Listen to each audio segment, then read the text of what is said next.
Hello students, आप सभी का स्वागत है आपके अपने चैनल पे। आज हम क्लास 10th का साइंस का पहला चैप्टर देखने जा रहे हैं, केमिकल रिएक्शन एंड इक्वेशन।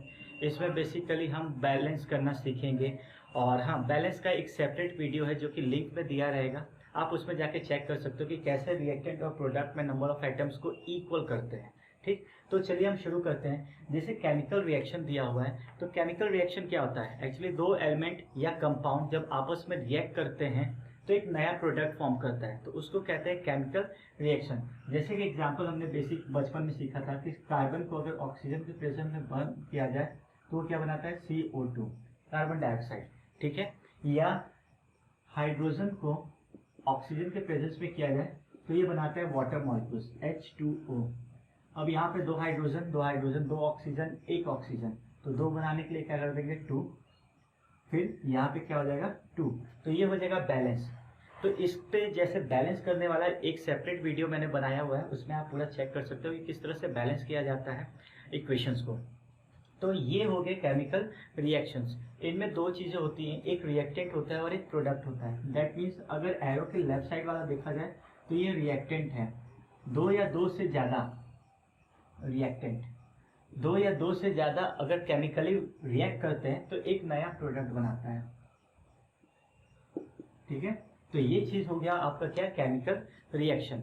इन पे हम बहुत सारे इक्वेशंस देखेंगे जो कि बेसिकली एनसीईआरटी में कवर किया हुआ है, और टाइप्स ऑफ रिएक्शंस भी देखेंगे। 4 टाइप्स ऑफ केमिकल रिएक्शंस होते हैं, उसके ऊपर पूरा प्रिपरेशन करेंगे।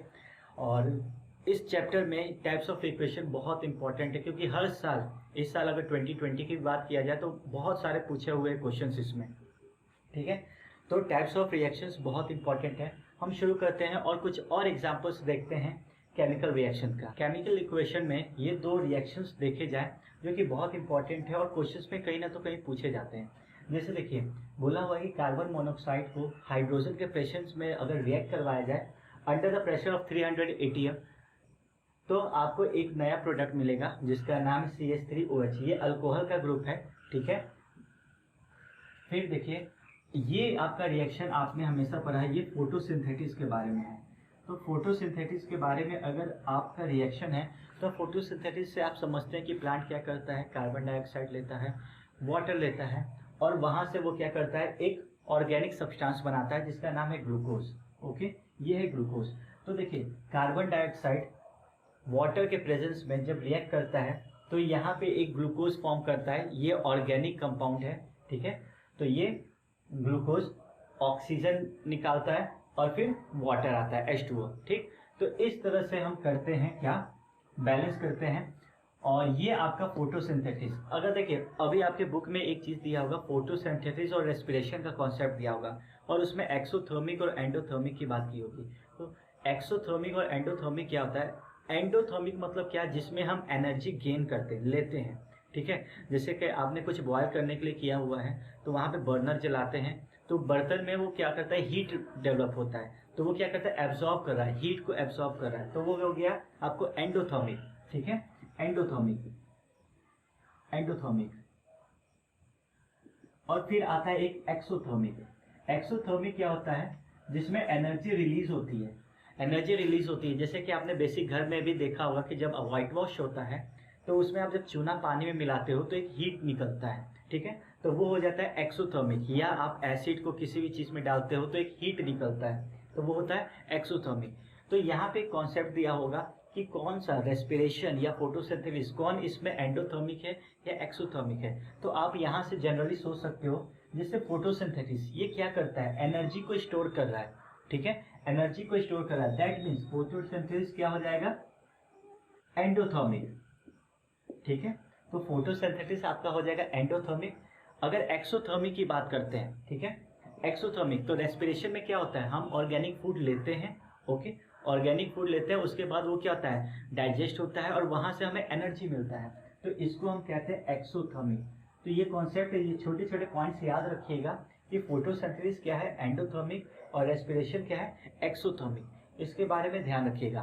तो ऐसे हम एंडोथर्मिक और एक्सोथर्मिक के बारे में और डिटेल्स देखेंगे, वहां पे हम डेफिनेशंस भी देखेंगे। बट यहाँ बेसिक इन दोनों के बारे में समझिए कि रेस्पिरेशन क्या है और फोटोसिंथेसिस क्या है। फोटोसिंथेसिस आपका एंडोथर्मिक, रेस्पिरेशन आपका एक्सोथर्मिक, ठीक है।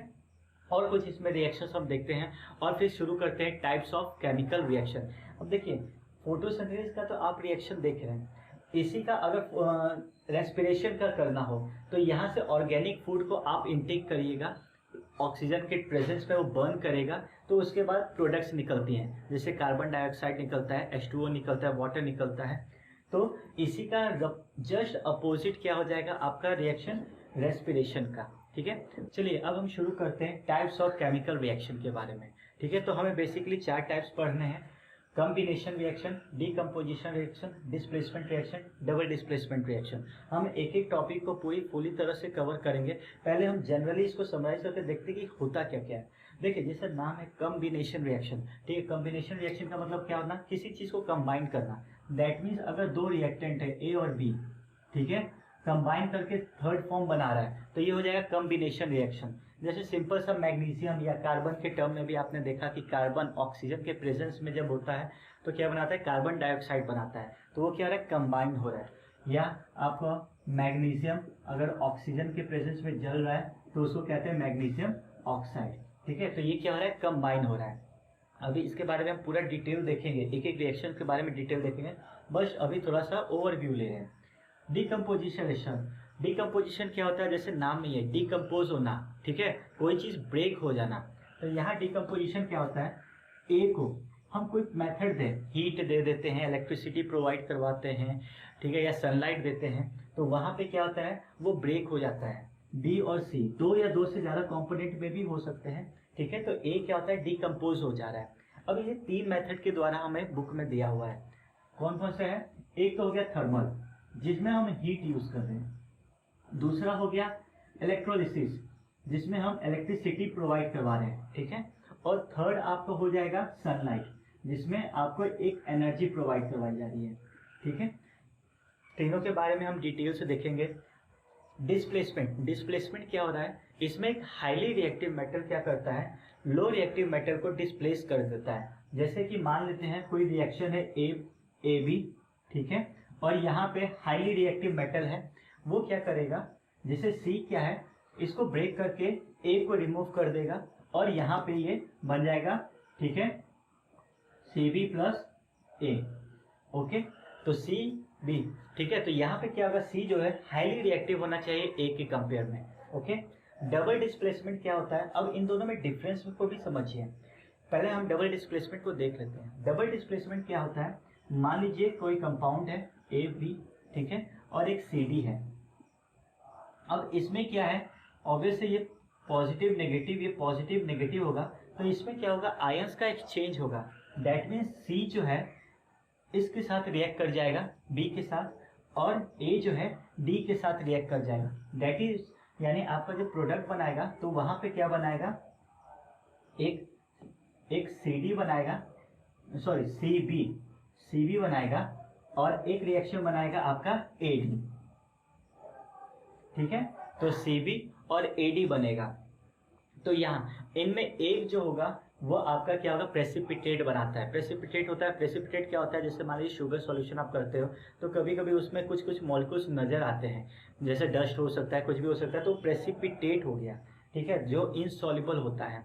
सारे एक एक डिटेल देखेंगे उसके ऊपर डेफिनेशंस के साथ। तो ये हो गया आपका क्या, प्रेसिपिटेट। इनमें कोई भी एक, तो जो हाईली रिएक्टिव होता है वो सॉल्युबल होता है, और जो लेस रिएक्टिव होता है वो क्या होता है, प्रेसिपिटेट होता है। अब समझिएगा इन दोनों में डिफरेंस क्या है, डिस्प्लेसमेंट और डबल डिस्प्लेसमेंट। डिस्प्लेसमेंट में क्या होता है, हाईली रिएक्टिव मेटल क्या करता है, लो रिएक्टिव को डिस्प्लेस कर देता है, हटा देता है। आप सोच सकते हो कि जो हाईली रिएक्टिव है उसमें से उसने क्या किया, लो रिएक्टिव में से किसी आयंस को निकाल लिया, ठीक है। तो यहाँ पे हाई रिएक्टिव लो रिएक्टिव को डिस्प्लेस करता है। डबल डिस्प्लेसमेंट में एक्चुअली होता क्या है, इसमें एक्सचेंज ऑफ आयंस होता है। ये पर्टिकुलर वर्ड याद रखिएगा, एक्सचेंज ऑफ आयंस होता है। तो यहाँ पे आयंस का एक्सचेंज हो रहा है। जैसे देखिए सी जो है बी के साथ चला गया, ओके, और ए जो है डी के साथ रिएक्ट कर गया, तो यहाँ पे आयंस का एक्सचेंज हो रहा है। टाइप्स ऑफ रिएक्शन में पहला हम कॉम्बिनेशन रिएक्शन को देखते हैं। कॉम्बिनेशन रिएक्शन क्या होता है, हमने अभी इसके बारे में समराइज थोड़ा सा ओवरव्यू देखा था, अब हम डिटेल देखते हैं। जैसे आपको एनसीईआरटी में कुछ कुछ एग्जांपल्स दिए हुए हैं, उनको तो बिल्कुल अच्छी तरह से आपको प्रैक्टिस कर लेना है। जैसे आप देखो कॉम्बिनेशन रिएक्शन क्या हुआ, मैंने पहले ही बताया था कि 2 प्रोडक्ट ए और बी अगर दोनों कंबाइन हो गए, ए और बी रिएक्टेड जो है कंबाइन होकर थर्ड प्रोडक्ट बनाए तो उसको कहते हैं कॉम्बिनेशन रिएक्शन। जैसे अगर आप मैग्नीशियम को ऑक्सीजन के प्रेजेंस में जलाओगे तो मैग्नीशियम ऑक्साइड बनेगा। ये कैसा होगा, डेजलिंग व्हाइट फ्लेम देगा, एक व्हाइट फ्लेम देगा और उसके बाद वो क्या होगा, व्हाइट पाउडर में चेंज हो जाएगा। ठीक है, तो ये हो गया मैग्नीशियम ऑक्साइड का बेसिक। यहाँ पे देखिए दो रिएक्टेंट है कंबाइन होके एक नया प्रोडक्ट बना रहा है। अगेन अब आते हैं, ये रिएक्शंस को एकदम याद रखिएगा, ये दोनों कॉम्बिनेशन को, इस पर बहुत ज़्यादा क्वेश्चंस पूछे जाते हैं। देखिए क्या है, कैल्शियम ऑक्साइड को जब वाटर के प्रेजेंस में यानी दोनों को जब रिएक्ट करवा देते हैं तो यहाँ पे कैल्शियम हाइड्रोक्साइड बनता है। ये फिर से देखिएगा, कैल्शियम ऑक्साइड वाटर के प्रेजेंस में जब रिएक्ट करता है तो यहाँ पे कैल्शियम हाइड्रोक्साइड बनता है जिसको हम सेलेक्टाइल कहते हैं, प्लस हीट निकलता है। ये आपका बेसिक एग्जांपल है, जो आप चूना लेते हो और पानी में मिक्स करते हो तो हीट निकलता है। ओके, तो यही चीज़ है, ये आपका क्विकलाइन चूना वाटर में जब आप रिएक्ट करवाए तो कैल्शियम हाइड्रोक्साइड बना और हीट बना। अब उस कैल्शियम हाइड्रोक्साइड को क्या करते हो, आप अपने वॉल पे वाइट वॉश करते हो तो कैल्शियम हाइड्रोक्साइड जब कार्बन डाइऑक्साइड पे कंटिन्यूस रिएक्शन करते रहता है तब ये बनाता है कैल्शियम कार्बोनेट। कैल्शियम कार्बोनेट जो व्हाइट शाइनिंग पार्ट आ जाता है वही चीज़ है यहाँ पे कैल्शियम कार्बोनेट के बारे में। ठीक है, प्लस H2O देता है। तो इस रिएक्शन को बहुत याद रखिएगा। ये क्या होता है, मार्बल होता है, मार्बल का फॉर्मूला एक तरह से यही है। ठीक है, तो मार्बल हो गया, एग शेल्स हो गए, जो एग का शेल्स होता है व्हाइट वाला वो आपका कैल्शियम कार्बोनेट से ही बना होता है। तो ये हो गया कॉम्बिनेशन रिएक्शन के कुछ रिएक्शन। अब देखिए एग्जांपल्स, अब ये देखिए हीट, यही क्या हो रहा है आपका एक्सोथर्मिक हो रहा है। तो अभी हम एक्सोथर्मिक और एंडोथर्मिक के बारे में पूरा डिटेल थर्मिक और एंडोथर्मिक रिएक्शन देखते हैं। जैसे मैंने आपको पहले ही बताया था कि हम डिटेल पूरा देखेंगे। जैसे एक्सोथर्मिक में क्या होता है, इन विच हीट इज रिलीज, मतलब हीट क्या है, एक एनर्जी का फॉर्म है। तो ये क्या होता है, एनर्जी रिलीज हो रहा है। तो आप सिर्फ हीट में एनर्जी भी ऐड कर दीजिएगा, दैट मीन्स एनर्जी रिलीज हो रहा है, तो सिर्फ हीट नहीं। तो जिसमें एनर्जी रिलीज होता है उसको कहते हैं एक्सोथर्मिक। आपका बेसिक एग्जांपल हो सकता है जैसे कि कोई वेजिटेबल के पील्स होते हैं या फ्रूट्स होते हैं, उनको क्या होता है आप डिकम्पोज करने के लिए छोड़ देते हो तो वो भी क्या है, एक तरह का एक्सोथर्मिक ही है। ठीक है, उसमें क्या होता है, हीट निकलता है, गैसेस निकलते हैं, तो वो क्या हो गया आपका एक तरह का एक्सोथर्मिक। यहाँ पे देख सकते हो कि आप मीथेन को बर्न कर रहे हो in the presence of oxygen, oxygen के प्रेजेंस में कर रहे हो तो ये आपका क्या देता है, CO2 देता है प्लस H2O देता है। जैसे आप सिंपल सा देख सकते हो कि अगर गैस बर्नर जलाते हो उसमें तो वो क्या करता है, हीट रिलीज कर रहा है। ठीक है, उस हीट को हम लोग यूज कर रहे हैं, तो वही हो गया एक तरह से क्या, एक्सोथर्मिक। तो यहाँ पे methane in the presence of oxygen it give us carbon dioxide and H2O। Okay, अब यहाँ पे देखिए ये दोनों रिएक्शन आप देखो, एक इसमें फोटोसिंथेसिस है और एक है आपका रेस्पिरेशन। जैसे मैंने पहले ही बताया था, रेस्पिरेशन जो होता है वो आपका क्या होता है, एक्सोथर्मिक, जिसमें एनर्जी रिलीज होती है। ठीक, तो अगर हम ग्लूकोज इनटेक करते हैं, ये हमारा क्या है, ग्लूकोज ऑर्गेनिक सब्सटेंस, इसको इनटेक करते हैं और ये हमारे डाइजेस्टिव सिस्टम में ऑक्सीजन के प्रेजेंस में क्या होता है, बर्न होता है, तो वो देता है carbon dioxide as a waste material निकलता है, H2O वाटर निकलता है, प्लस एनर्जी जिसको हम यूज करते हैं अदर फॉर्म ऑफ सोर्स में, मतलब हम इसमें एक्टिविटीज करते हैं, वेरियस एक्टिविटीज। तो ग्लूकोज ऑक्सीजन में जब बर्न करता है तो ये सारी चीजें निकालते हैं। तो ये हो गया एक्सोथर्मिक, इसमें भी देखिए एनर्जी रिलीज हो रहा है, इसमें भी एनर्जी रिलीज हो रहा है। ठीक है, एंडोथर्मिक में क्या होता है, जिसमें हीट एब्जॉर्ब करे या एनर्जी को एब्जॉर्ब करता हो। ठीक है, तो हीट या एनर्जी को क्या करे, एब्जॉर्ब करे। ओके, तो जैसे यहाँ पे ये आपका जो मेथड हो गया, ये क्या हो गया, रेस्पिरेशन का मेथड हो गया, और ये आपका हो गया फोटोसिंथेसिस। तो फोटोसिंथेसिस में क्या कहता है कि प्लांट क्या करता है, कार्बन डाइऑक्साइड प्लस H2O को एब्जॉर्ब करता है। ठीक, उसके बाद सनलाइट और क्लोरोफिल के प्रेजेंस में ये ध्यान रखिएगा कि यहाँ पे क्या हो रहा है, एनर्जी एब्सॉर्ब हो रहा है। ठीक है, तो वो टेक कर रहा है एनर्जी, वहां पे हमें एक फॉर्म दे रहा है जिसको नाम हम कहते हैं glucose. Okay, glucose, oxygen as a उसके लिए वेस्ट मटेरियल, लेकिन हमारे लिए क्या है, वो यूजफुल सब्सटेंस है, ऑक्सीजन निकाल रहा है और वाटर निकल रहा है। तो यहाँ पे आप देख सकते हो कि ये चीज क्या हो रहा है, एनर्जी को एब्सॉर्ब कर रहा है। ठीक, तो यहाँ पे एनर्जी जब एब्जॉर्ब हो रहा है तो इसको कहते हैं एंडोथर्मिक। तो ये चीज़ को याद रखिएगा, बार बार बता रहा हूँ। रेस्पिरेशन जो होता है वो एक्सोथर्मिक होता है और फोटोसिंथेसिस क्या होता है, एंडोथर्मिक रिएक्शन होता है। अब हम सेकेंड टाइप ऑफ रिएक्शन देखते हैं जिसका, अब देखिए सेकेंड टाइप ऑफ रिएक्शन देखते हैं जिसका नाम है डिकम्पोजिशन रिएक्शन।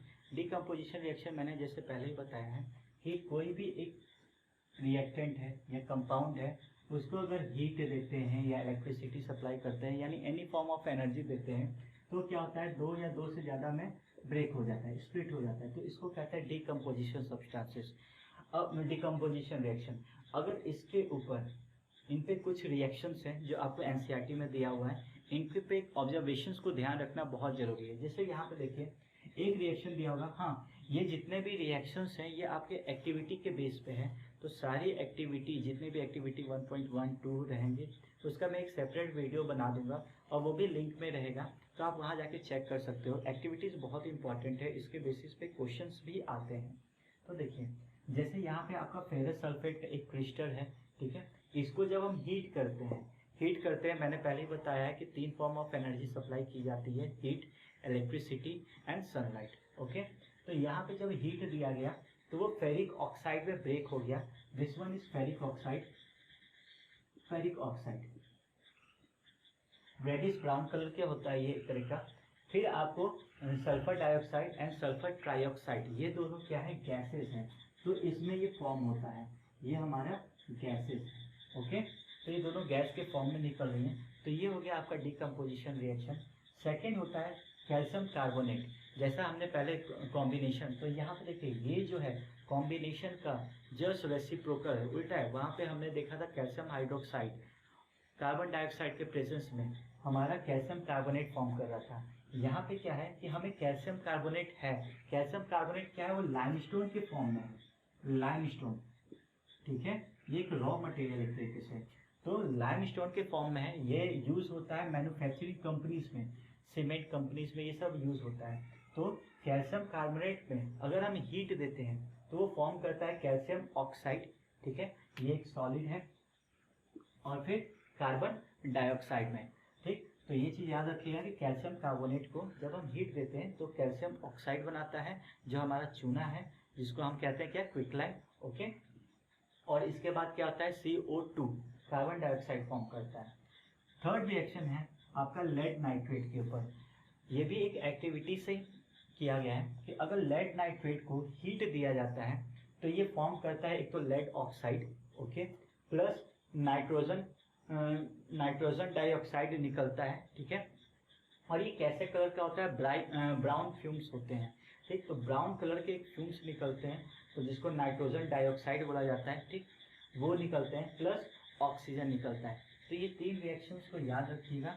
लेड नाइट्रेट जब हीट दिया जाता है तो लेड ऑक्साइड प्लस एक ब्राउन फ्यूम्स निकलता है जिसका नाम है नाइट्रोजन डाइऑक्साइड, और फिर ऑक्सीजन। तो अब हम डिकम्पोजिशन रिएक्शन में इलेक्ट्रिसिटी के थ्रू देखेंगे। इससे पहले हमने थर्मल के थ्रू देखा था, अभी इलेक्ट्रोलिसिस, जिसमें इलेक्ट्रिसिटी एनर्जी एक प्रोवाइड करवाई जाए, ठीक है। तो इसमें आप वाटर का इलेक्ट्रोलिसिस देख सकते हो। जैसे ये मैंने बनाया है, बीकर है, एनोड और कैथोड्स है। अभी पूरा डिटेल इस पर देखते हैं। देखिए इसमें क्या होगा, वाटर जो है ब्रेक करेगा, जैसे H2O हमारा मॉलिक्यूल्स है, ठीक है, वाटर। जब इसको हम इलेक्ट्रिसिटी प्रोवाइड करवाएंगे, इलेक्ट्रिसिटी, ठीक, तो ये क्या होगा, हाइड्रोजन और ऑक्सीजन के मॉलिक्यूल में ब्रेक हो जाएगा, ठीक है। अब देखिए यहाँ पे 2 लगा देते हैं, ओके, तो इसमें ब्रेक होगा। अब इसमें है क्या क्या चीज़ें, ये ध्यान देने वाली बात है। देखिए यहाँ पे एक 6 वोल्ट की बैटरी होगी जो कनेक्टेड होंगे 2 इलेक्ट्रोड से, एक होगा एनोड और एक होगा कैथोड। एक्चुअली जो पॉजिटिव टर्मिनल से टच होता है इसको हम कहते हैं एनोड, ओके, एनोड। और ये दोनों जो है ग्रेफाइट रॉड्स हैं, दोनों ग्रेफाइट है। तो पॉजिटिव टर्मिनल से जो होगा वो एनोड हुआ, और जो नेगेटिव टर्मिनल से होता है उसको हम कैथोड कहते हैं, कैथोड रॉड, ओके। अब देखिए इसमें जब आप एक इलेक्ट्रिसिटी प्रोवाइड करवाते हैं तो अभी ये क्या है, डिस्टिल वाटर है। डिस्टिल वाटर में इलेक्ट्रिसिटी जो है वो पास नहीं करेगा। तो इलेक्ट्रिसिटी पास करवाने के लिए एक्चुअली करते क्या है, इसमें डाइल्यूट HCl मिलाते हैं, डाइल्यूट HCl। अभी क्वेश्चंस ऐसे भी आते हैं कि इलेक्ट्रोलिसिस ऑफ वाटर में डाइल्यूट HCl क्यों मिलाया जाता है, ताकि ये इलेक्ट्रिसिटी पास हो सके। हमें पता है कि डिस्टिल्ड वाटर में इलेक्ट्रिसिटी पास नहीं होता है, ठीक है, तो डाइल्यूट HCl मिलाया जाता है। तो इससे क्या होता है, इस पर रिएक्शन पे कोई भी इफेक्ट नहीं होता है, बस रिएक्शन कैरी करता है। अब देखिए, जैसे इलेक्ट्रिसिटी पास होना शुरू होगा, हमें पता है कि पॉजिटिव टर्मिनल से इलेक्ट्रिसिटी पास हुआ और इलेक्ट्रिसिटी कैरी कर रहा है, ओके, तो यहाँ पे ब्रेक होना शुरू हो जाता है। हाइड्रोजन और ऑक्सीजन मॉलिक्यूल्स ब्रेक होना शुरू हो जाते हैं और दोनों जो है किसी ना तो किसी इलेक्ट्रोड पे वो जमा होना शुरू हो जाते हैं। अब देखिए, यहाँ पे दो रड्स हैं, एक है एनोड और एक है कैथोड। एनोड पे क्या होगा, कैथोड पे क्या होगा, तो देखिए हमें पता है कि हाइड्रोजन क्या होता है, पॉजिटिव्स होते हैं और ऑक्सीजन क्या होता है, नेगेटिव आयंस होते हैं। तो ये हमारा पॉजिटिव टर्मिनल से जुड़ा हुआ है, तो यहाँ पे क्या हो जाएगा, ऑक्सीजन मॉलिक्यूल्स जमा होंगे एनोड के ऊपर और कैथोड के ऊपर हाइड्रोजन मॉलिक्यूल्स। तो इस तरह से भी क्वेश्चन पूछा जाता है। एक एक चीज़ को ध्यान रखिएगा कि एनोड पे क्या क्या जमा होता है, O2 और कैथोड पे हाइड्रोजन, ओके। अब देखिए ये हो गया। अब इसमें एक और क्वेश्चन आता है, क्या इनमें वॉल्यूम सेम होता है, अगर सेम होता है तो ठीक है, नहीं तो क्यों नहीं होता है। तो आप देखिए यहाँ पे वॉल्यूम सेम नहीं है, क्यों नहीं है, क्योंकि अगर आप रेशियो देखते हैं हाइड्रोजन और ऑक्सीजन की, तो यहाँ पे हाइड्रोजन कितना यूज हो रहा है, 2, ठीक है, और ऑक्सीजन कितना है, 1। तो यहाँ पे अगर आप रेशियो देखिए तो रेशियो क्या बना दे रहा है, 2:1 का। दैट मीन्स हाइड्रोजन, अगर आप कैथोड पे बात करते हो तो हाइड्रोजन जल्दी फिल करेगा और ऑक्सीजन जो है वो बहुत धीरे धीरे फिल करेगा। तो ये हो गया आपका इलेक्ट्रोलिसिस ऑफ वाटर के बारे में। फिर से एक बार मैं बता देता हूँ, हम पहले डिस्टिल्ड वाटर लेंगे, उसमें हल्का सा डाइल्यूट HCl मिक्स करेंगे। डाइल्यूट HCl मिक्स करने से क्या होगा, हमारा प्रोसेस कैरी करता है। 6 वोल्ट से जब करंट पास होना शुरू करता है तो एनोड और कैथोड पे ऑक्सीजन और हाइड्रोजन जमा होना शुरू हो जाता है। एनोड के ऊपर ऑक्सीजन, यहाँ पे पूरा ऑक्सीजन होगा, ओके, और यहाँ पे हाइड्रोजन होगा, कैथोड के ऊपर हाइड्रोजन जमा हो जाएगा और दोनों का रेशियो से डिफरेंट है 2:1 के टर्म में। तो ये हो गया इलेक्ट्रोलिसिस ऑफ वाटर पे। अब हम देखते हैं कि डिकम्पोजिशन रिएक्शन हो जब सनलाइट कैरी करे, मीन्स जिसमें सनलाइट जो है एब्जॉर्ब हो एज ए एनर्जी। अब डिकम्पोजिशन रिएक्शन में हम देखते हैं सनलाइट के थ्रू, ठीक है। मान लीजिए आप एक चाइना डिश में AgCl रखते हैं, सिल्वर क्लोराइड, और यहाँ पे सनलाइट है, ठीक है, सनलाइट आ रहा है और इसमें एब्जॉर्ब हो रहा है, तो ये किस किस चीज़ों में ब्रेक करेगा। ये भी देखिए क्या है, एंडोथर्मिक, एनर्जी को स्टोर कर रहा है, ठीक है। तो देखिए मैंने क्या बोला कि सनलाइट के प्रेजेंस में AgCl silver chloride, AgCl silver chloride, okay, इसमें हमने क्या किया, सनलाइट दिया, सनलाइट, तो एक्चुअली हो क्या रहा है, ये ब्रेक कर जा रहा है, किस किस में, सिल्वर में प्लस क्लोराइड में, ठीक है।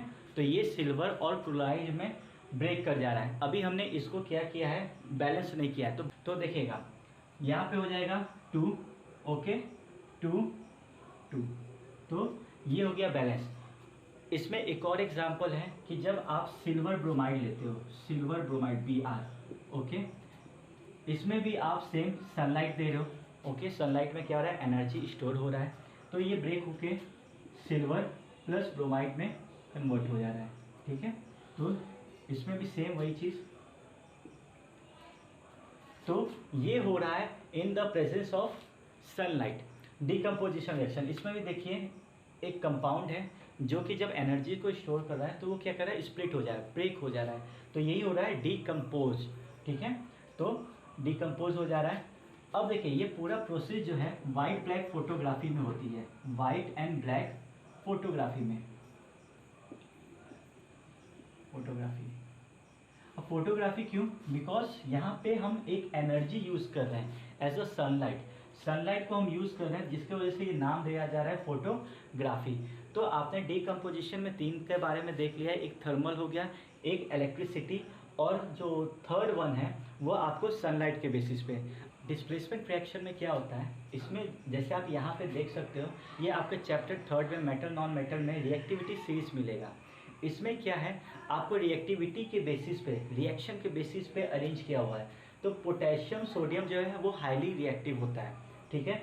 तो ये रिएक्टिविटी के सीरीज, तो इसमें जो हायर ऑर्डर के रिएक्शन होते हैं वो क्या करते हैं, लोअर की रिएक्टिविटी सीरीज में जो लोअर एलिमेंट आ रहा है उसको डिस्प्लेस करता है। अब जैसे आपको एग्जांपल दिया होगा कि मान लीजिए एक टेस्ट ट्यूब है, उसमें हमने कॉपर सल्फेट किया, कॉपर सल्फेट, ओके, और ये आयरन डाला हुआ है। कॉपर सल्फेट कैसे कलर का है, ब्लू कलर का है, ठीक है, कॉपर सल्फेट ब्लू कलर का है, उसमें आयरन डाला गया तो रिएक्शन क्या होगा, तो एक्चुअली देखिए क्या होगा कि जैसे copper sulphate, okay, copper sulphate aqueous form में है, इसमें हमने आयरन डाला, तो अगर आप रिएक्शन में देखते हैं आयरन ऊपर में आता है, कॉपर नीचे में है, ठीक है, यानी आयरन जो है वो मोर रिएक्टिव है। दैट मीन्स आयरन जो क्या करेगा, कॉपर को डिस्प्लेस करेगा, यहाँ से हटा देगा, रिप्लेस करेगा, और ये क्या हो जाएगा FeSO4 फेरस सल्फेट हो जाएगा, प्लस क्या बनाएगा कॉपर, ये फेड कलर में चला जाएगा, यानी जो ब्लू कलर है वो फेडेड ब्लू हो जाएगा या ग्रीनिश कलर में चेंज हो जाएगा, ठीक है। अभी फेरस सल्फेट का भी कलर चेंज हो जाता है, ठीक। तो ये चीज़ याद रखिएगा कि डिस्प्लेसमेंट में क्या होता है आपका, क्या आयरन जो है कॉपर सल्फेट को रिप्लेस कर देता है, क्योंकि आयरन क्या है मोर रिएक्टिव है कॉपर की कंपेयर में, तो इस तरह से हम आयरन को कर देते हैं, ठीक। अब देखिए इसमें और भी रिएक्शन है, जैसे कि मान लेते हैं कॉपर प्लस ZnCl, ठीक है, कॉपर प्लस ZnCl है।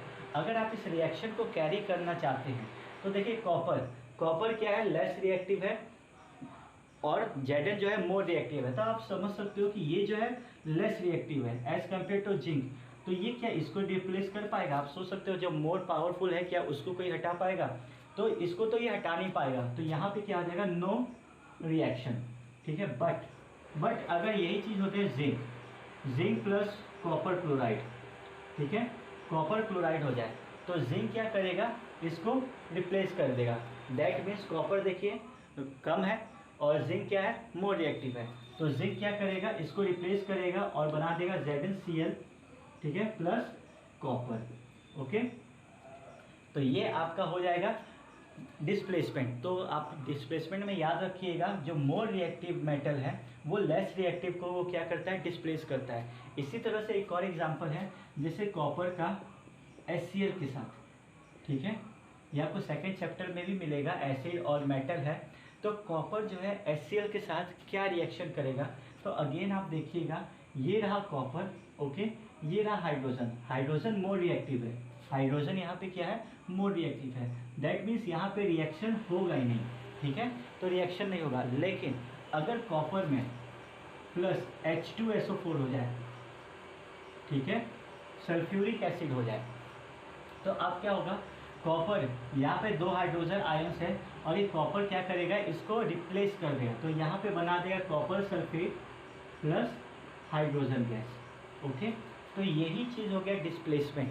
अब किस किस में नो रिएक्शन है वो चीज़ को ध्यान रखिएगा, ये मोर है और ये लेस है रिएक्टिव है और ये मोर रिएक्टिव है यानी मोर स्ट्रॉन्गर है, तो ये इसको रिप्लेस नहीं कर पाएगा, तो इसलिए यहाँ पे रिएक्शन नहीं होगा। तो डिस्प्लेसमेंट में बेसिकली मोर रिएक्टिव मेटल जो है वो लेस रिएक्टिव को डिस्प्लेस कर देता है। और ये आपको रिएक्टिविटी सीरीज याद रखना है, चैप्टर 3 में भी बहुत इंपॉर्टेंट है ये रिएक्टिविटी सीरीज। अब हम डबल डिस्प्लेसमेंट रिएक्शन देखते हैं। डबल डिस्प्लेसमेंट रिएक्शन में क्या होता है, इसमें एक्सचेंज ऑफ आयंस होते हैं, दैट मीन्स 2 रहेंगे और इसमें हाईली जो है वो दूसरे को रिप्लेस करेगा, लेकिन दोनों में एक तरह से आयन का एक्सचेंज होगा। जैसे आपको बेसिक यहाँ पे कुछ एग्जांपल्स दिए हुए हैं, जैसे एनसीईआरटी में भी दिया होगा, सोडियम सल्फेट के बारे में दिया होगा, सोडियम सल्फेट और बेरियम क्लोराइड है, ठीक है, इसमें जो रिएक्शंस होगा वो कैसे होगा, तो देखिए जैसे Na+ हो गया, सल्फेट माइनस प्लस माइनस, ठीक है, तो हमारा क्या होता है सोडियम जो है इसके माइनस के साथ एक्सचेंज होगा, दैट मीन्स ये सोडियम क्लोराइड बना देगा, और यहाँ पे बेरियम जो है इसके सल्फेट के साथ रिएक्ट करेगा, दैट मीन्स ये बनाएगा NaCl plus barium sulphate BaSO4, ठीक है, बेरियम सल्फेट यहाँ पे 2 लगा देते हैं 2। अब देखिए इसमें एक चीज़ प्रेसिपिटेट बनाएगा, जैसे मैंने पहले भी कहा था कि जो लेस रिएक्टिव होता है, जैसे यहाँ पे सोडियम क्या है मोर रिएक्टिव है, तो ये जब भी बनाएगा तो ये एक सॉल्ट बना दिया NaCl, बट यहाँ पे ये जो बनाएगा वो प्रेसिपिटेट बनाएगा, ठीक है, प्रेसिपिटेट, तो ये एक वाइट कलर का प्रेसिपिटेट बनाएगा। ठीक, प्रेसिपिटेट क्या होता है फिर से बताता हूँ। जब भी कोई सॉल्यूशन होता है और उसमें कुछ पार्टिकल्स आपको नज़र आते हैं, ठीक है, छोटे छोटे पार्टिकल्स नज़र आते हैं, तो उसी को कहते हैं प्रेसिपिटेट। ठीक, अब जैसे कि यहाँ पे आपका PbNO3 लेड नाइट्रेट के बारे में। लेड नाइट्रेट जब Ki के साथ रिएक्ट करता है पोटेशियम आयोडाइड के साथ, तो देखिए लेड हो गया आपका P माइनस P माइनस, मतलब plus minus plus minus. Okay, तो इसका प्लस क्या होगा, इसके माइनस के साथ आ जाएगा, रिएक्शन एक्सचेंज करेगा, और ये जो होगा I के साथ, दैट मीन्स आपका रिएक्शन हो जाएगा पोटेशियम नाइट्रेट NO3, ठीक है, और यहाँ पे क्या हो जाएगा PbI2 लेड आयोडाइड। ओके, यहाँ पे 2 लगा देते हैं, तो पोटेशियम नाइट्रेट। ठीक, अब देखो ये आपका जैसे पोटेशियम है, ये हाईली रिएक्टिव है लेड के कंपेयर में, तो ये क्या होगा, ये पूरी तरह से सॉल्युबल होगा, और जो हमारा ये होगा ये क्या बनाएगा, प्रेसिपिटेट, येलो प्रेसिपिटेट फॉर्म करता है। ठीक है, तो इस चीज़ को ध्यान रखिएगा कि जो थोड़ा सा लेस रिएक्टिव होता है वो क्या करता है, प्रेसिपिटेट फॉर्म करता है येलो कलर, और बेरियम सल्फेट क्या है, वाइट प्रेसिपिटेट फॉर्म करता है। तो ये हो गया आपका डबल डिस्प्लेसमेंट, जिसमें आयंस का एक्सचेंज हो रहा है। कैसे एक्सचेंज कर रहा है वो आप देख सकते हो, प्लस माइनस। तो इसका कैटायंस और एनायंस एक दूसरे के साथ क्या होंगे, रिएक्ट करेंगे। कैटायंस पता ही है, जो पॉजिटिव्स होते हैं वो क्या कहते हैं, कैटायंस, और जो नेगेटिव होते हैं वो क्या कहते हैं, एनायंस। तो इस तरह से ये करता है रिएक्शन। ठीक है, ऑक्सीडेशन और रिडक्शन रिएक्शन देखते हैं। देखिए ऑक्सीडेशन क्या है, नाम में ही है ऑक्सीजन। ठीक है, जहाँ पे गेन ऑफ ऑक्सीजन होता है, प्रॉपरली आप यहाँ ऑक्सीजन के टर्म में देख सकते हो। ठीक है, जहाँ पे गेन ऑफ ऑक्सीजन होता है, गेन ऑफ ऑक्सीजन या लॉस ऑफ हाइड्रोजन, उसको हम कहते हैं ऑक्सीडेशन मेथड।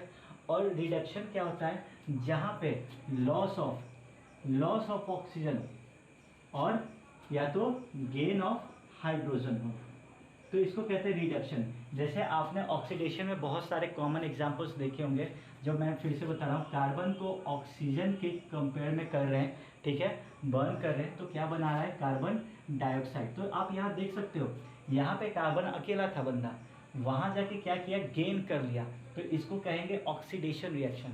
जैसे मैग्नीशियम में भी, मैग्नीशियम जो है बर्न होता है ऑक्सीजन के प्रेजेंस में, तो बनाता है क्या, मैग्नीशियम ऑक्साइड।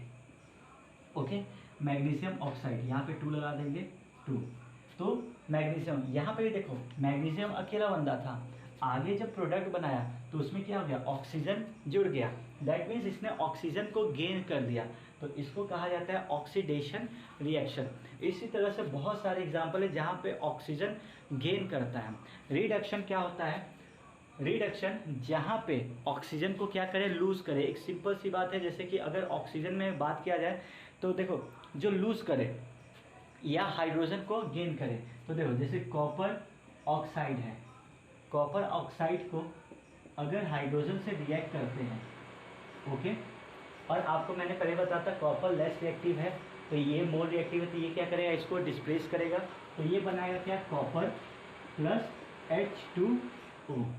ठीक है, तो ये चीज़ हटा दिया। अब यहाँ पे अगर आप देखते हैं क्या होता है, कॉपर के साथ ऑक्सीजन था, इसका दोस्त था ऑक्सीजन, आगे जब प्रोडक्ट बनाया तो वो क्या कर दिया, लॉस कर गया, तो ये क्या हुआ, लॉस ऑफ ऑक्सीजन, इस बेचारे ने अपना ऑक्सीजन को लॉस कर दिया, तो ये हो जाएगा आपका क्या, रिडक्शन।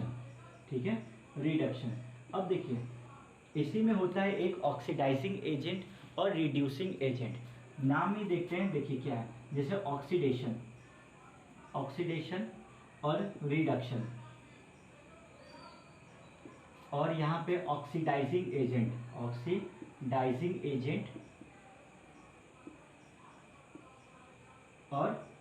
Reducing agent.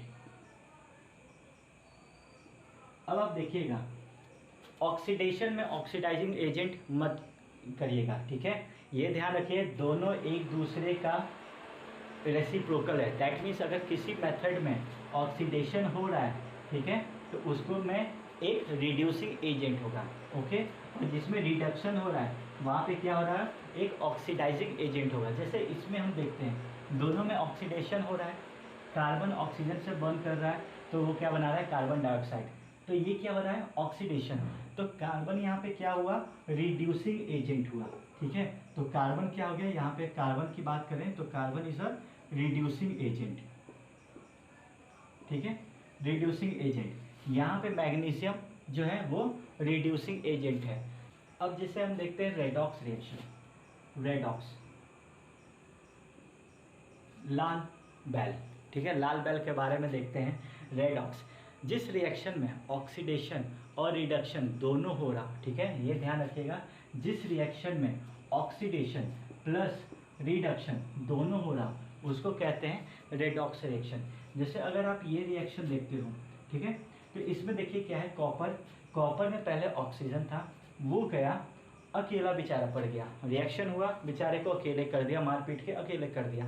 तो यहाँ पे इसने क्या किया, लॉस किया ऑक्सीजन का, लॉस किया तो क्या हो गया, रिडक्शन हो गया, ओके, रिडक्शन। अगर आप यहाँ पे हाइड्रोजन को देखते हैं, हाइड्रोजन अकेला बंदा था, ठीक है, हाइड्रोजन अकेला था, आगे गया तो उसने ऑक्सीजन को गेन कर दिया, तो यहाँ पे हाइड्रोजन क्या हो जाएगा, एक्चुअली ऑक्सीडेशन में आ जाएगा, समझ में आया। तो इसी रिएक्शन में रिडक्शन भी हो रहा है और ऑक्सीडेशन हो रहा है। यही चीज़ मैंने रिएक्शन यहाँ पे भी रिडक्शन बताया था, लेकिन वहाँ पे सिर्फ रिडक्शन दिखाया था, रेडॉक्स के बारे में नहीं बताया था, क्योंकि रेडॉक्स के बारे में अलग से ही टॉपिक है। अब देखिए इसमें भी अगर आप इसमें देखते हैं तो आप देखिए जिंक और कार्बन है, जिंक क्या है, ऑक्सीजन के साथ है, इसके साथ ही ऑक्सीजन है, ठीक है, बट आगे जब प्रोडक्ट बनाया तो बेचारा अकेला पड़ गया, कार्बन ने क्या किया, मार पीट के उसको ऑक्सीजन से हटा दिया, तो इसने ऑक्सीजन लॉस कर दिया, यहाँ पे ऑक्सीजन का लॉस हुआ, तो ये हो जाएगा आपका क्या, रिडक्शन, ठीक है, रिडक्शन। और कार्बन अकेला था, उसने क्या किया, ऑक्सीजन को गेन किया, कार्बन मोनोऑक्साइड बनाया, तो ये क्या हो जाएगा, ऑक्सीडेशन। तो अगेन इसमें दोनों तरह के रिएक्शंस आ रहे हैं, ऑक्सीडेशन भी आ रहा है और रिडक्शन भी, तो ये क्या हो जाएगा आपका रेडॉक्स रिएक्शन। सेम इसमें भी देखिए, Mn में ऑक्सीजन था, ठीक है, इसने क्या किया, यहाँ जाके बेचारा लॉस हो गया, अगेन लॉस हुआ, then it is reduction, okay. और यहाँ पे अगर आप देखते हो, हाइड्रोजन अकेला बंदा था, मतलब क्लोरीन था, वो आगे जाके क्या किया, ऑक्सीजन को गेन किया, तो यहाँ पे क्या हो जाएगा, ऑक्सीडेशन रिएक्शन। अच्छा, अब यहाँ पे देखते हैं ऑक्सीडाइजिंग एजेंट और रिड्यूसिंग एजेंट के बारे में। अब देखिए मैंने आपको पहले ही बताया था कि जब ये ऑक्सीडाइजिंग एजेंट और रिड्यूसिंग एजेंट के बारे में जानना है तो सबसे पहले रिएक्शन देखिए, जैसे ऑक्सीडेशन हो रहा है तो यहाँ पे क्या होगा, रिड्यूसिंग एजेंट होगा, तो कार्बन क्या हो जाएगा, रिड्यूसिंग एजेंट हो जाएगा। रिडक्शन हो रहा है दैट मीन्स ऑक्सीडाइजिंग एजेंट होगा, तो जिंक ऑक्साइड क्या हो जाएगा, यहाँ पे क्या हो जाएगा, जिंक ऑक्साइड, जिंक ऑक्साइड क्या हो जाएगा, ऑक्सीडाइजिंग एजेंट, ओके। अगेन यहाँ पे भी सेम वैसे ही, कॉपर में भी सेम वैसे ही, अगर ये रिडक्शन हो रहा है दैट मीन्स इसमें ऑक्सीडाइजिंग एजेंट होगा। ऑक्सीडाइजिंग एजेंट कौन है, कॉपर नहीं है, कॉपर ऑक्साइड है, इसका ध्यान रखिएगा। कभी कभी क्वेश्चन ऐसे आते हैं कि ऑक्सीडाइजिंग एजेंट कौन है, तो बच्चे करके आ जाते हैं कॉपर, लेकिन कॉपर नहीं, कॉपर ऑक्साइड है, ठीक है।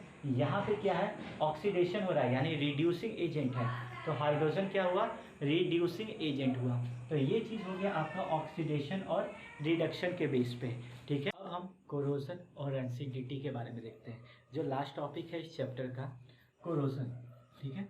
कोरोजन देखिए क्या होता है, हमें पता है कोई मेटल जब ऑक्सीजन के प्रेजेंस या मॉइस्चर के प्रेजेंस में आता है तो एक रिएक्शन होता है, ठीक है। जैसे कि अगर आप आयरन, आप जनरल अपने आयरन में भी देखते हो, घर में जो भी लोहे हैं, जो भी आयरन है, वो क्या होता है, कुछ सालों बाद रस्ट होना शुरू हो जाता है, तो वो क्या होता है, कोरोजन होता है। या कॉपर के वायर्स पे देखते हो एक ग्रीन कलर का उसके ऊपर फॉर्मेशन शुरू होता है, तो वो क्या है, कॉन्टिन्यूस जो है ऑक्सीजन और वाटर के मॉइस्चर के प्रेजेंस में रहता है, जिसके वजह से एक रिएक्शन होता है, ठीक है। तो जैसे हम यहाँ आयरन का लेते हैं, ठीक है, आयरन, ऑक्सीजन और वाटर, वाटर यहाँ पे क्या है, मॉइस्चर के फॉर्म में है, ठीक है, तो मॉइस्चर के फॉर्म में है वाटर। जब ये रिएक्ट करता है, अब कभी कभी ये होता है कि आयरन का पूछता है कि कोरोजन जो है क्या सिर्फ ऑक्सीजन के प्रेजेंस में होता है या मॉइस्चर के प्रेजेंस में, तो देखिए ये दोनों के प्रेजेंस में होता है, ठीक है, दोनों का होना बहुत जरूरी है। तो ये आगे क्या बनाता है, फेरस ऑक्साइड, ठीक है, Fe2O3 डॉट वाटर मॉलिक्यूल्स, ठीक है। तो ये फेरस होता है। अभी मैंने इसको बैलेंस नहीं किया है, बैलेंस करते हैं। तो देखिए यहाँ पे क्या है, 2 है आयरन, तो हमने 2 कर दिया। यहाँ पे 3 है, ओके। तो यहाँ पे हमें क्या करना पड़ेगा, एलसीएम लेना पड़ेगा। 2 और 3 का क्या हो जाएगा, 6। दैट मीन्स यहाँ पे हम 3 करेंगे और यहाँ पे क्या हो जाएगा, 2, ठीक है। अब आयरन देखिए, आयरन कितना हो गया, 4। दैट मीन्स यहाँ पे कितना हो जाएगा, 4 आयरन, ठीक है। 3 मोल ऑक्सीजन और यहाँ पे वाटर। अब ये वाटर कितना भी हो सकता है, तो यहाँ पे हम क्या कर सकते हैं, x, ठीक है, x। तो यहाँ पे क्या हो जाएगा, x, ठीक है। तो x मॉलिक्यूल्स हो सकते हैं। वैसे बेसिकली यहाँ पे एक्चुअली क्या होना चाहिए, 2x, ठीक है। क्यों, क्योंकि यहाँ पे 2 मॉलिक्यूल्स हैं, ठीक, जिसकी वजह से ये 2x हो जाएगा। तो इस तरह से तो ये बनाता है फेरिक ऑक्साइड। फेरिक ऑक्साइड क्या होता है, जो रश आपका होता है, जंग लगता है, रस्टिंग, ठीक है, जो रेडिश ब्राउन कलर का एक फॉर्मेशन करता है, वो कहलाता है आपका कोरोसन। इसी तरह से कॉपर भी होता है। तो जब भी कुछ भी इन्वायरमेंट में, ठीक है, ऑक्सीजन के प्रेजेंस में जब एक नया रिएक्शन करता है, ठीक, तो उसको कहते हैं क्या, कोरोसन। अब कोरोजन से बचने की क्या क्या मेथड है। पहला मेथड प्रिवेंशन क्या होता है, लुब्रिकेशन यूज करना। लुब्रिकेशन जैसे आप अपने साइकिल्स पे भी देखते हो, साइकिल के जो चैन होता है उसके ऊपर लुब्रिकेशन करते हो, या किसी भी चीज़ के ऊपर लुब्रिकेशन करते हो। आयरन के पेंटिंग आप कर सकते हो, ठीक है, उसके ऊपर पेंट कर सकते हो। तो हम अपने खिड़की और दरवाजा जो लोहे के होते हैं उनके ऊपर पेंट करते हैं। ग्रीसिंग कर सकते हो, ठीक। दूसरा मेथड क्या है, गैल्वेनाइजेशन। गैल्वेनाइजेशन क्या होता है, ये देखिएगा। गैल्वेनाइजेशन क्या होता है, जिंक मेटल, ठीक है, जब जिंक मेटल को मेन मेटल पे यानी आयरन पे या कॉपर के ऊपर, ठीक है, बेसिकली आयरन, ठीक है, जिंक मेटल को आयरन के ऊपर जब हम लेयर एक चढ़ाते हैं तो उसको कहा जाता है गैल्वेनाइजेशन, ठीक है। तो यहाँ पे जिंक मेटल का याद रखना है कि जिंक को क्या करते हैं, आयरन के ऊपर में एक लेयर चढ़ाते हैं, तो उसको हम कहते हैं गैल्वेनाइजेशन। तो गैल्वेनाइजेशन मेथड हो गया। फिर इलेक्ट्रोप्लेटिंग हो गया। इलेक्ट्रोप्लेटिंग क्या होता है, नाम से ही है, जैसे गैल्वेनाइजेशन है वैसे इलेक्ट्रोप्लेटिंग है, यानी इलेक्ट्रिसिटी मेथड के थ्रू क्या होता है, आयरन के ऊपर हम या तो कॉपर या तो जिंक को जब चढ़ाते हैं तो उसको कहते हैं इलेक्ट्रोप्लेटिंग, ठीक है। तो ये कुछ मेथड्स हो गए जिनके थ्रू हम लोग कोरोजन या रस्टिंग से आयरन को बचा सकते हैं। अब हम देखते हैं रेंसिडिटी। ये क्या होता है, रेंसिडिटी क्या होता है, जैसे कि आपने नोटिस किया होगा कि हम अपने घर में ऑयली फूड ये सब रखते हैं तो कुछ समय के बाद वो खराब होना शुरू हो जाता है। खराब हो जाता है, जैसे रात को बना के रखे हैं तो सुबह कभी कभी आप अगर बाहर छोड़ दिए तो वो खराब हो जाता है। तो एक्चुअली क्या होता है, ऑक्सीजन के प्रेजेंस में वो ऑक्सीडाइज हो जाता है।